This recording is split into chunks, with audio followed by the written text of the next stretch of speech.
நாளைக்கு என்ன ஆகட்டும் ஒண்ணு நீ அப்ப வீடியோ எடுக்கிற நான் 4 பேரை வச்சு அப்ப நான் உன்னை பாத்துக்கிறேன்.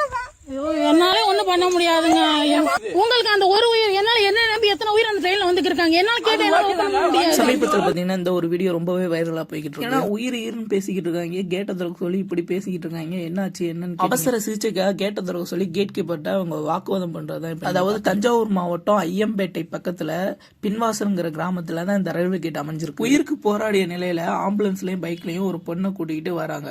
அந்த நேரத்துல கரெக்டா கேட் எங்க ஒரு உயிருங்க, உயிர் போனா வருமா, கேட்ட திறங்க, தயவு செய்து கேட்ட திறங்க அப்படின்னு அவங்க குடும்பத்துல அந்த கேட் கீப்பர் என்ன சொல்றாங்கன்னா, ஐயோ ஐயம்பேட்டை கிட்ட வந்துருச்சு ட்ரெயின், எனக்கு சிக்னல் வந்துருச்சு, நான் அதனாலதான் லாக் பண்ணிருக்கேன், இதை திறக்க முடியாதுங்க அப்படின்னு அவங்க தரப்புல அந்த நிக்கிற அந்த அம்மா சொல்றாங்க, ஒரு செகண்ட் திறங்க, நாங்க அதுக்குள்ளேயே அந்த கேட்டை தாண்டி போயிருவோம், ப்ளீஸ் எங்களுக்காக அப்படி பண்ணுங்க. ஐயோ அப்படி எல்லாம் பண்ண முடியாது அப்படின்னு சொல்லிட்டு இந்த அம்மா பேசுறாங்க. இந்த அம்மா பக்கட்டும் கொஞ்சம் இறக்கமா தான் பேசுறாங்க. இவங்க ஒன்னும் எடுத்தம் கவுத்து நீங்க கேட்கல, என்னங்க ஒரு செகண்ட் தானே, கேட்டை திறந்து விட்டு உடனே மூடிடக்கூடாதா, எதுவும் ஆயிடக்கூடாதா அப்படின்னா. ஆனா அப்படி பண்ணவே முடியாது.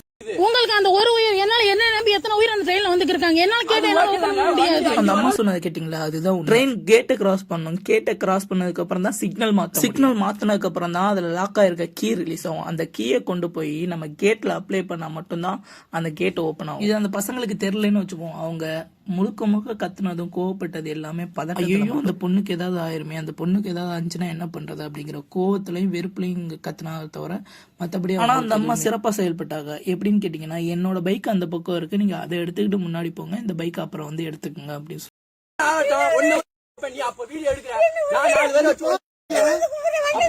ஆனா அதையும் கேட்காம அந்த பசங்க கிடந்து கத்திக்கிட்டு சண்டை போட்டுக்கிட்டு அப்படி இருந்தாங்க.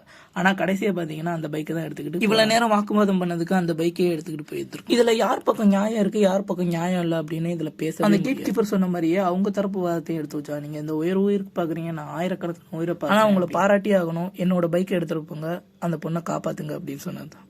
வாழ்த்துக்கள்.